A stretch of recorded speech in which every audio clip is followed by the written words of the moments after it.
My wife cheated on me and left, leaving behind a sentence I will remember forever. You should be grateful, I'm setting you free. According to her, I was a burden, a set of limitations she had supposedly been forced to squeeze herself into. At the time, I only gave a crooked smile. She had absolutely no idea that literally the day after we officially signed papers for legal separation, I became a millionaire. The freedom she wanted ended up costing her a very specific amount, several $1,000,000. I am 38 years old. On Wednesday, I signed the legal documents establishing our separation, and on Thursday I found out that I had won $8.7 million in the lottery. My now ex-wife didn't learn about it until 3 months later, and it did not come from me. It's worth going back a bit. We had been married for 7 years. We didn't have children, and in hindsight, I realized that this was a genuine saving grace in this story. About a year ago, her behavior began to change. She started staying at the gym much later and far more often, refreshed her entire wardrobe, and suddenly began paying much more attention to her appearance than she ever had before. The signs were obvious, almost textbook, but I stubbornly refused to see them. Looking back now, I can say honestly, I was simply blind. She worked as a dental hygienist and earned around $55,000 a year. I'm an electrician, union position, with a stable annual income of about $72,000. We lived comfortably, without financial stress, but without luxury. We split expenses proportionally to our incomes. We kept separate bank accounts. That had been a firm principle of mine since my youth, after my parents' divorce. 3 months ago, after an ordinary dinner, she sat me down at the table and said she needed to talk. I'm seeing a coworker, she said. His name didn't matter. What mattered was something else. She said she hadn't felt happy for a long time. That was it. No hints beforehand. No attempts at couples counseling. No desire to work on things or even discuss them. Just a fact presented to me. How long has this been going on? I asked. 6 months. I'm not proud of it, but it happened. You're a really good man. But you're satisfied with what you have. You come home, watch TV, and go to sleep. That's not enough for me. I need someone with ambition, someone who's moving forward. So you're leaving me for a dentist? He's not just a dentist, he's an oral and maxillofacial surgeon. And yes, I've already spoken with a lawyer. I want everything to be calm. No conflict. We divide the assets, and each of us goes our own way. You should be grateful. I'm letting you go. All this time, I was holding myself back, trying to fit into your small life. The tone and the arrogance of those words shocked me more than the affair itself. It sounded as if she were doing me a favor by destroying our marriage. Fine. If simple is what she wanted, then simple it would be. We owned a house that we had bought 3 years earlier for $285,000. At that point, its market value was around $320,000. I had a pickup truck, she had a sedan. Our shared savings totaled about $18,000. Ordinary furniture, everyday household items, nothing exceptional. Her lawyer prepared the legal separation documents. Under the laws of our state, this status must be established first, followed by a mandatory waiting period before the divorce can be finalized. The paperwork clearly stated, everything was to be split evenly. The house would be sold, and the proceeds divided 50-50.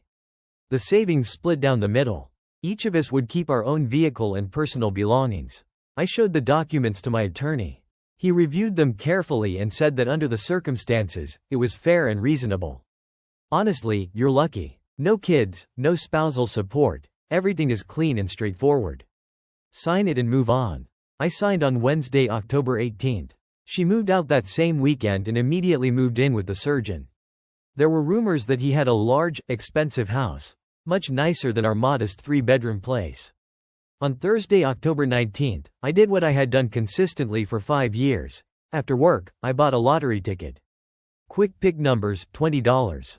A small habit, my personal ritual. Up to that point, my biggest win had been $50. On Saturday morning, October 21st, I was sitting in the kitchen with my coffee, checking the results.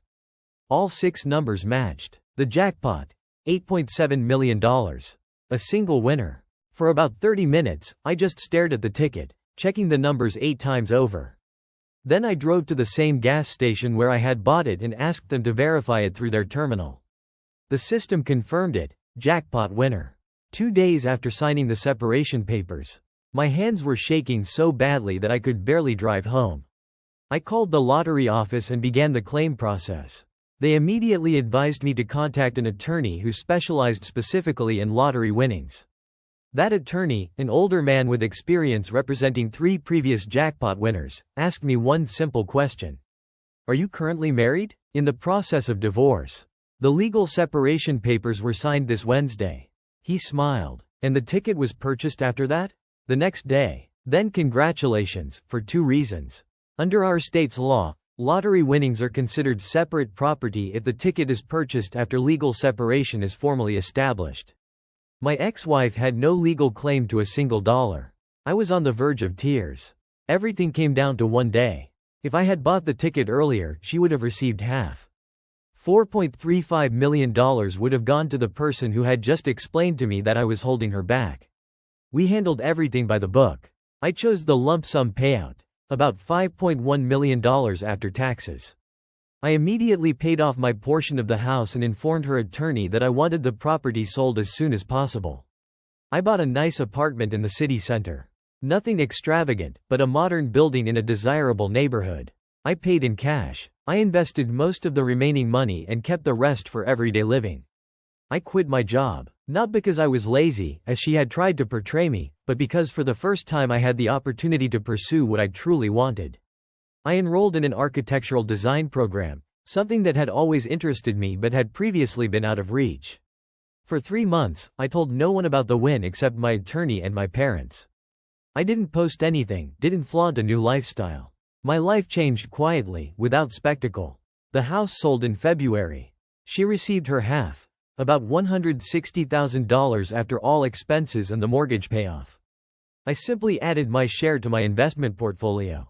And then someone saw me. One of her coworkers from the dental clinic ran into me at a downtown restaurant. I was there for a business meeting with a financial advisor, business casual attire, nothing flashy. She clearly called my ex-wife immediately. Update 1. 3 days after I was spotted at the restaurant, she texted me. It was the first message I had received from her since she moved out months earlier. Hi, can we talk? I didn't reply. An hour later, another message came. I know you're seeing this. We need to discuss something important. I finally responded. Short and emotionless. Lawyer. For anything even remotely related to the divorce, contact my attorney. The reply came almost immediately. This isn't about the divorce. It's about us. I made a mistake. Can we just meet for coffee and talk? I nearly laughed out loud. Instead, I silently blocked her number. The next day, my phone rang. The caller ID showed her mother's name. We had always gotten along, polite, calm, conflict-free.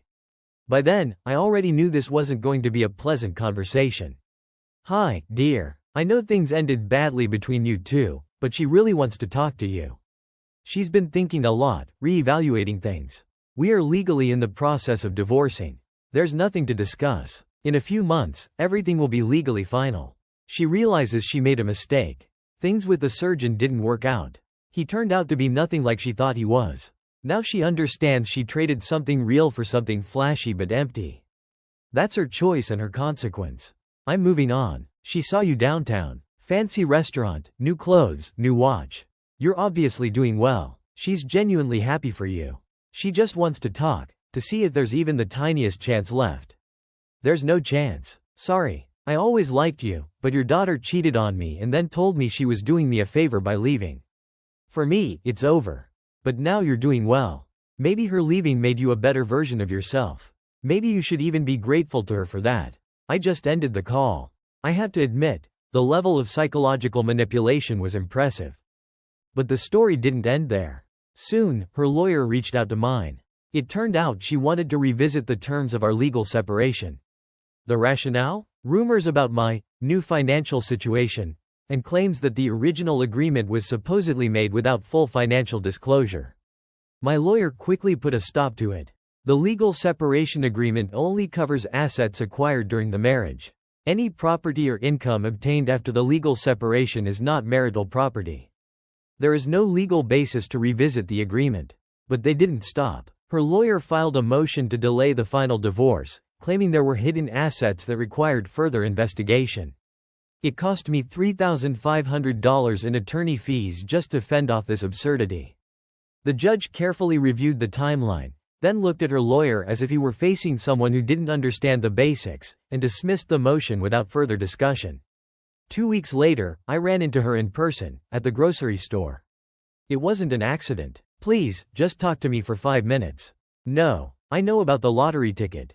Of course she knew. Someone from her clinic had evidently connected the dots quickly, and my name became public once the winner list was released. Congratulations. You won millions. Millions. And you're just going to keep it after 7 years of marriage with me? I spoke calmly, without raising my voice. You cheated on me for 6 months. You told me I lacked ambition. You said you were freeing me from my small life. Well, congratulations. You succeeded. Enjoy your freedom. That's unfair. I made a mistake. One mistake, and you'll punish me for life? People were starting to gather, but I didn't change my tone. You made a choice. You left. You wanted someone who moves forward. So how's that oral surgeon treating you? Her face turned bright red. He dumped me 3 weeks after I moved in. Said I was too dramatic and not the person he saw a future with. I had to move back in with my parents. That's unpleasant, truly, but it's not my responsibility. We were married. That money should have been split. We were already legally separated when I won. By law, that money is mine. Your lawyer confirmed this multiple times. You just got lucky with the timing. You did it on purpose. You knew you'd win and rushed the papers intentionally. The level of delusion was off the charts. Did I rush you? You cheated. You were the one who hired the lawyer first. You couldn't wait to leave. I deserve half. I was your wife. You gave up that status the moment you slept with someone else. That's it. Conversation over. I walked away. She ran after me into the parking lot, shouting that I was selfish, that I had changed, that the money had ruined me. I got into my car, locked the doors, and drove off. Over the next week, she called from different numbers. Left voicemail messages, ranging from tearful, "I'm so sorry, I was confused. Can we try again?" to aggressive, "You'll regret this. I'll take you to court and get what's mine," and blatantly manipulative, "I'm struggling so much. I can barely pay rent. You have millions and won't even help." I changed my number again. Update 2. Her lawyer decided to take a creative approach. He filed a new motion claiming I had been buying lottery tickets during the marriage, and therefore the winning ticket was purchased with joint funds and should be considered marital property.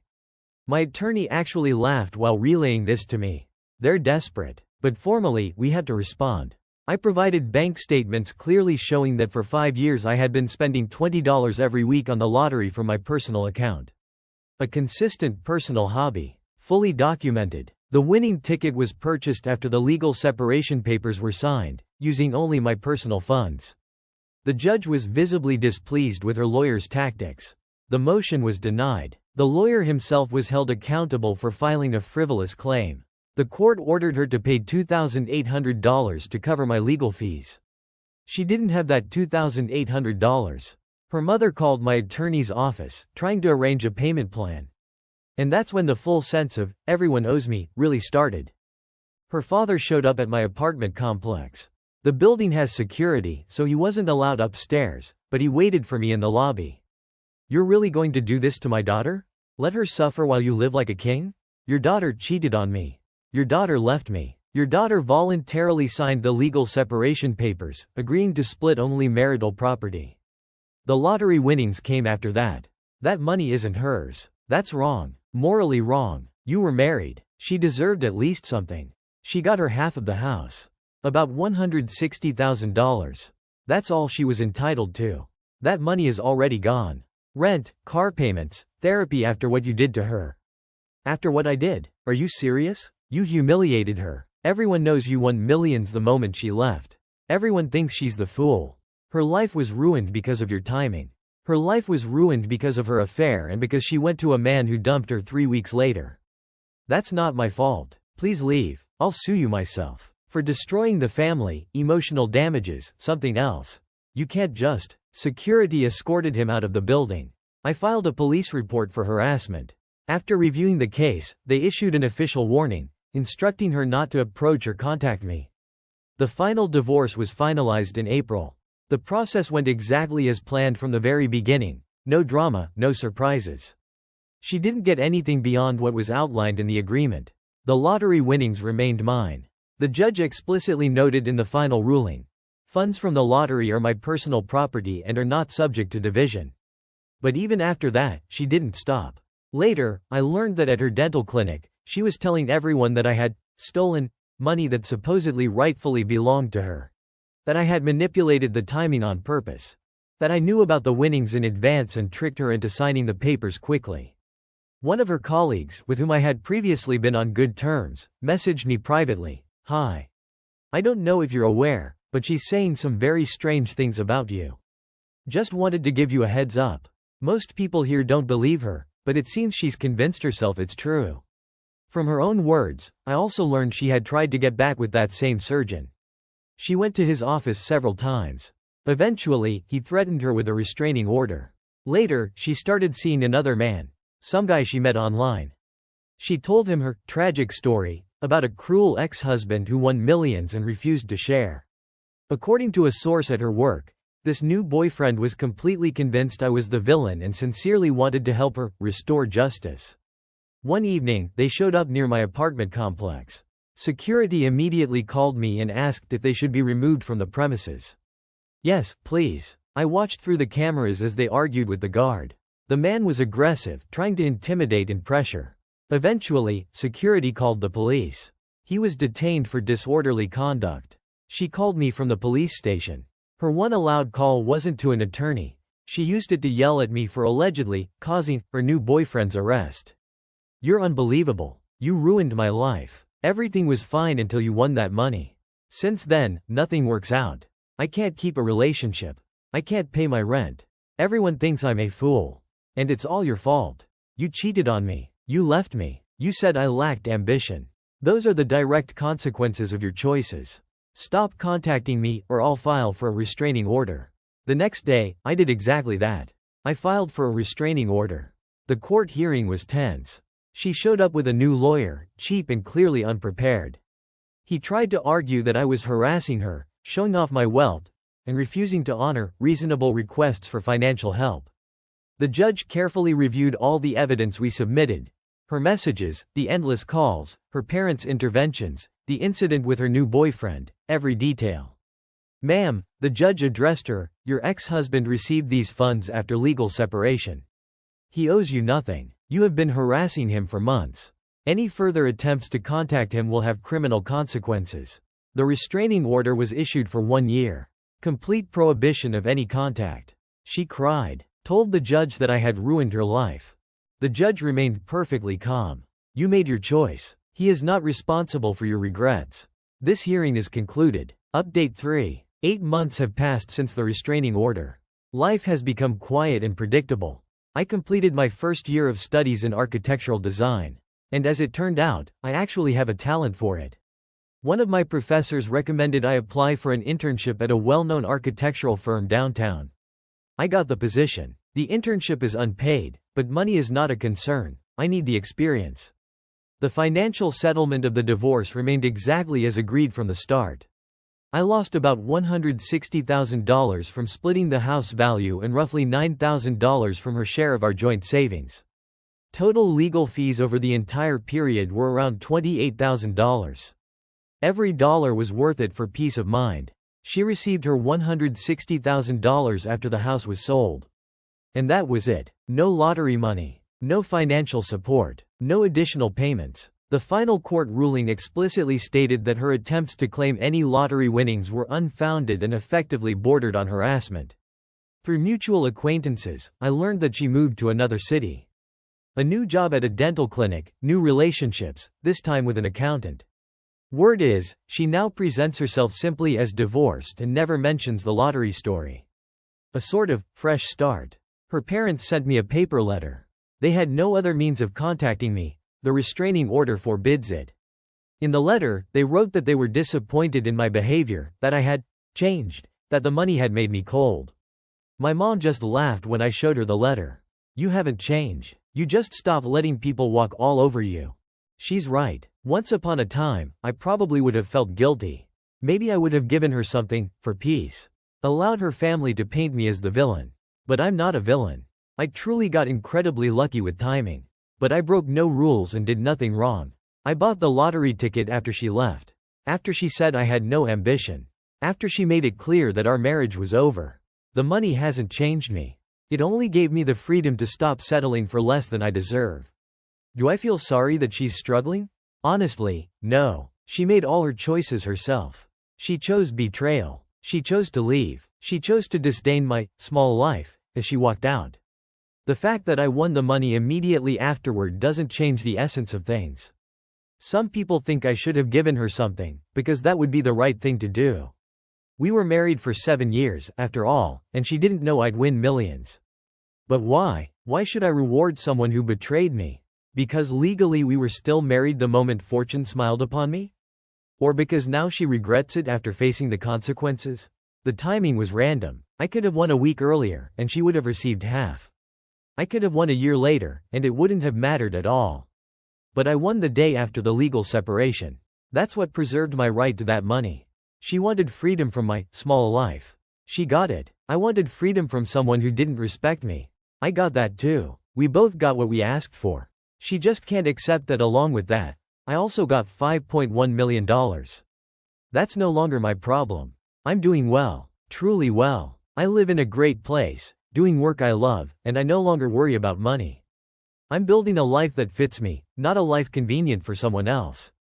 Last month, her lawyer made a final, desperate attempt. He filed a lawsuit citing extremely unfair circumstances and unjust enrichment.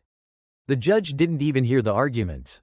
The case was dismissed immediately, with a warning about sanctions for any further baseless claims. That was the last I heard from any of them. Sometimes at night, I think about that Wednesday. What if I had waited? What if I had given myself a few days before signing the papers? I would have won the lottery while still technically married and would have had to give away millions. But I didn't wait. She was in a hurry to leave. She couldn't wait for her new life with that oral surgeon. And that impatience cost her roughly $3.5 million.